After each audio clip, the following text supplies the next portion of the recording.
नमस्कार। आज हम अंगदान की कुछ बेहद दिल को छूने वाली प्रेरणादायक कहानियों पर बात करेंगे। हमारा स्रोत है जीवनदान एक नई शुरुआत पॉडकास्ट का एपिसोड 10।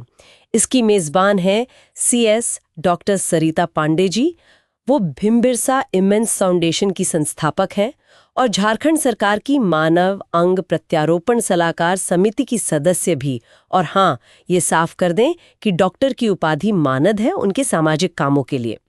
तो आज हम कोशिश करेंगे कि इन सच्ची कहानियों के जरिए अंगदान के मानवीय पहलू को समझें, उसके गहरे भावनात्मक असर को महसूस करें। ओके, चलिए इसे खोलते हैं। पहली कहानी रेखा जी की है। उनकी 22 साल की बेटी थी प्रियंका। एक बहुत ही दुखद सड़क हादसे में डॉक्टरों ने उन्हें ब्रेन डेड घोषित कर दिया। मतलब मस्तिष्क ने काम करना बंद कर दिया था पूरी तरह से। सोचिए उस वक्त उस असहनीय पीड़ा के बीच रेखा जी ने कितना बड़ा फैसला लिया, अंगदान का। प्रियंका का दिल एक 15 साल के लड़के को मिला, उसकी जान बची और आंखों से 2 और लोगों की जिंदगी में रोशनी आई। रेखा जी ने जो कहा वो सच में मतलब दिल पे लगता है। अगर मेरी बेटी अब बोल नहीं सकती तो क्यों ना किसी को सुनने का मौका दे। और ये भी कि ये सिर्फ खोने का नहीं, देने का अनुभव था। ये सोचना भी मुश्किल है कि इतने दुख में कोई इतनी हिम्मत कैसे दिखा सकता है। दुख को, एक हानि को एक ऐसे उपहार में बदला जा सकता है जो किसी और को जीवन दे। ये सिर्फ एक अंग देना नहीं है, ये तो उम्मीद देना है, एक संभावना देना है। सही बात है। और रेखा जी का ये फैसला सिर्फ उन 3 लोगों तक ही नहीं रुका जिन्हें अंग मिले। नहीं, उनके परिवारों पर, उनके आने वाले कल पर कितना गहरा असर पड़ा होगा। तो ये दिखाता है कि बड़ी से बड़ी त्रासदी में भी मतलब कोई अर्थ, कोई सकारात्मकता खोजी जा सकती है और कैसे एक इंसान का फैसला वो अच्छाई की एक लहर शुरू कर सकता है। बिल्कुल सही कहा। और ये सिर्फ मृत्यु के बाद ही नहीं होता है ना, अंगदान तो जीते जी भी होता है। उसकी भी अपनी एक अलग कहानी है। जैसे रवि की कहानी, 28 साल के सॉफ्टवेयर इंजीनियर है। उनके छोटे भाई की किडनी फेल हो गई थी। अच्छा। तो रवि ने उन्होंने अपनी एक किडनी देने का फैसला किया। और उनका नजरिया देखिए, कमाल का है।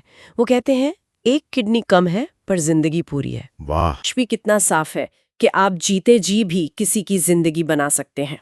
इसे अगर हम बड़ी तस्वीर में देखें तो जीवित अंगदान वो साहस और पारिवारिक रिश्तों की एक बिल्कुल अलग मिसाल है। मृत्यु के बाद वाले दान से अलग है ये। हाँ बिल्कुल, क्योंकि यहाँ दाता खुद उस पूरी प्रक्रिया का हिस्सा है। वो उसका असर अपनी आंखों से देख रहा है। ये फैसला अक्सर बहुत सोच समझकर, आपसी प्यार और सहमति से होता है। रवि का उदाहरण ये भी दिखाता है कि दाता शारीरिक रूप से बिल्कुल सामान्य जीवन जी सकता है। हाँ, ये जरूरी है जानना। लेकिन मानसिक और भावनात्मक तौर पर यह बहुत बड़ा कदम होता है। ये सिर्फ जान नहीं बचाता, ये रिश्तों को और मजबूत करता है। त्याग और प्यार का जीता जागता सबूत है ये साहस तो दिखता है, पर क्या स्रोत में ये भी बताया गया है कि जीवित दाता को बाद में कोई मतलब मानसिक या सामाजिक चुनौती आती है, भले ही वो शारीरिक रूप से ठीक हो? देखिए, स्रोत सीधे तौर पर चुनौतियों का जिक्र तो नहीं करता, लेकिन रवि की सकारात्मकता पर बहुत जोर है। अच्छा। तो उससे अंदाजा लगता है कि आपकी मानसिक मजबूती, परिवार का साथ, ये कितना जरूरी होता है। उनका वो जिंदगी पूरी है वाला बयान शायद इसी तैयारी और संतुष्टि को दिखाता है। असल में इन कहानियों का जो असली जादू है ना, वो इनके असर में है। हाँ, और ये असर सिर्फ परिवारों तक ही नहीं रहता।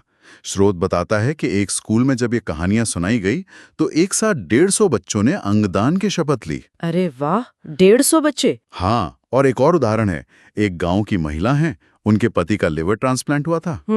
अब वो खुद गांव-गांव जाके लोगों को अंगदान के बारे में बता रही हैं, जागरूक कर रही हैं। तो ये दिखाता है कि कैसे एक व्यक्तिगत अनुभव वो समाज में बदलाव की चिंगारी बन सकता है। जैसा स्रोत में कहा भी है, आंकड़े नहीं, भावना काम करती है और भावना से ही बदलाव आता है। ये हमें एक महत्वपूर्ण सवाल पर लाता है कि सामाजिक बदलाव के लिए ज्यादा ताकतवर क्या है, आंकड़े या कहानियां? और ये उदाहरण तो साफ बताते हैं कि कहानियों में वो ताकत है कि वो सीधे हमारे दिल से, हमारी भावनाओं से जुड़ जाती हैं। तर्क या आंकड़े शायद वहां तक ना पहुंच पाएं। ये अनुभव हमें किरदारों की जगह खुद को रखने पर मजबूर करते हैं। हाँ, महसूस करने लगते हैं। बिल्कुल।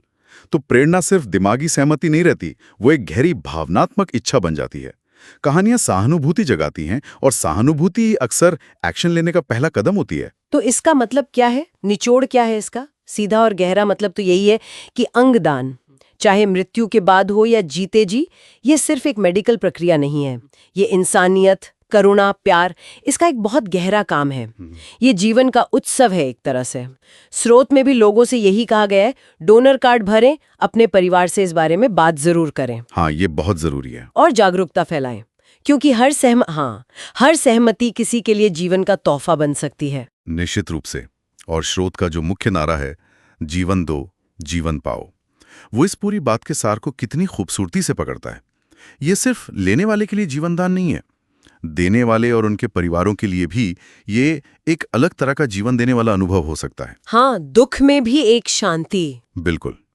किसी अपने को खोने के दुख में एक तसल्ली के तौर पर, या किसी अपने को बचाने के गर्व और संतुष्टि के तौर पर। ये एक ऐसी प्रक्रिया है जिसमें देना और पाना दोनों ही जीवन को बेहतर बनाते हैं।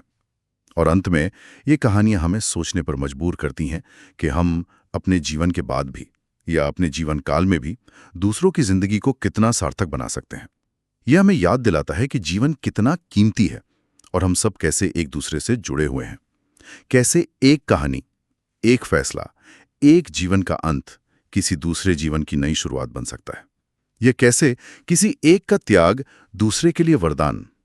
ये एक गहरा विचार है सोचने के लिए।